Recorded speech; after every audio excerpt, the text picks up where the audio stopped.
DU के Ramjas college में ABVP और आयशा के बीच हिंसक भिड़ंत के बाद उठा विवाद थमने का नाम नहीं ले रहा। डीयू की छात्रा और कारगिल युद्ध के शहीद की बेटी गुरमेहर कौर ने हुई हिंसा के बाद सोशल मीडिया कैंपेन चलाया था, लेकिन गुरमेहर कौर ने ट्वीट कर अब खुद को कैंपेन से अलग कर लिया है। उन्होंने ट्विटर पर लिखा है कि मैं खुद को इस कैंपेन से अलग कर रही हूँ और ये कैंपेन सिर्फ मेरे लिए नहीं बल्कि सभी छात्र छात्राओं के लिए है। गुरमेहर कौर पिछले 5 दिनों से सोशल मीडिया पर काफी चर्चित है। रामजस कॉलेज में उमर खालिद के विरोध में छात्रों की झड़प के बाद वो लगातार एबीवीपी के खिलाफ कैंपेन चला रही हैं। उनकी दलील है कि वो तंग सोच की सियासी विचारधारा को दिल्ली विश्वविद्यालय में पनपने नहीं देंगी। गुरमेहर को अभियान समर्थन के साथ साथ विरोध का भी सामना करना पड़ रहा है।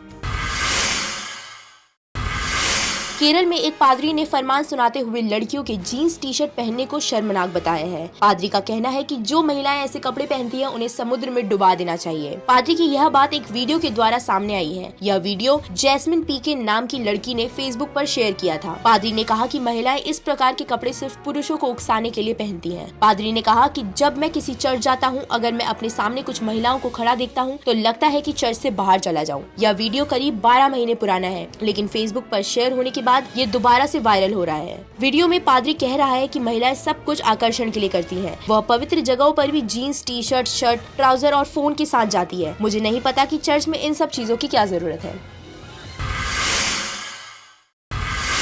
कंज्यूमर ड्यूरेबल सेक्टर की कंपनियां समर सीजन की कीमतें 1 से 5% बढ़ा सकती हैं। नोटबंदी के असर, कैश की समस्या खत्म होने और कंपनियां सेल के नॉर्मल होने का इंतजार कर रही थीं, ताकि वो बढ़ी हुई इनपुट कॉस्ट को कस्टमर को पास कर सकें। ये कीमतें अप्रैल से बढ़ सकती हैं। इंडस्ट्री के मुताबिक स्टील और डॉलर के महंगा होने के कारण AC, TV, fridge, washing machine जैसे प्रोडक्ट की इनपुट कॉस्ट बढ़ाई गई है। नवम्बर दिसंबर में नोटबंदी के कारण डिमांड 40% तक कम रहने के कारण दाम नहीं बढ़ा पाए। सेल नॉर्मल होने के बाद ही fridge, AC, kitchen appliance, kitchen equipment जैसे चिमनी जैसे प्रोडक्ट की कीमतें 1 से 5% तक बढ़ सकती हैं। ये बड़ी कीमत अप्रैल से कंज्यूमर को चुकानी पड़ सकती है। नोटबंदी के कारण डिमांड कम होने से कंपनियां बढ़ी हुई कॉस्ट कस्टमर को पास नहीं कर पाए थे।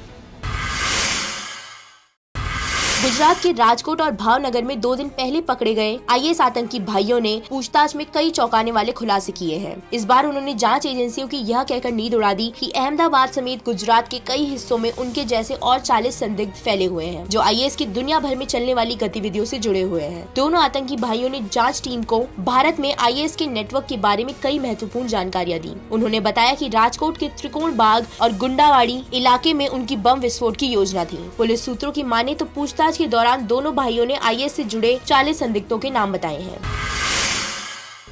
नोटबंदी के बाद कैशलेस ट्रांजैक्शन को बढ़ावा दिया जा रहा है, लेकिन इसी बीच 1 मार्च से एटीएम ट्रांजैक्शन के नियमों में बड़े बदलाव किए जा रहे हैं। 1 मार्च से 4 ट्रांजैक्शन के बाद निजी बैंक लेन देन पर 150 रुपए के चार्ज वसूलने की तैयारी में है। इसके अलावा बैंक एटीएम की निकासी सीमा भी सीमित करने पर विचार कर रहे हैं। गौरतलब है कि नोटबंदी के पहले भी ट्रांजैक्शन पर निकासी सीमा थी और 5 बार से अधिक ट्रांजैक्शन पर चार्ज वसूले जाते थे। एक्सिस, एचडीएफसी और आईसीआईसीआई जैसे बड़े बैंकों ने 15 से 20 रुपए का चार्ज रखने का विचार है।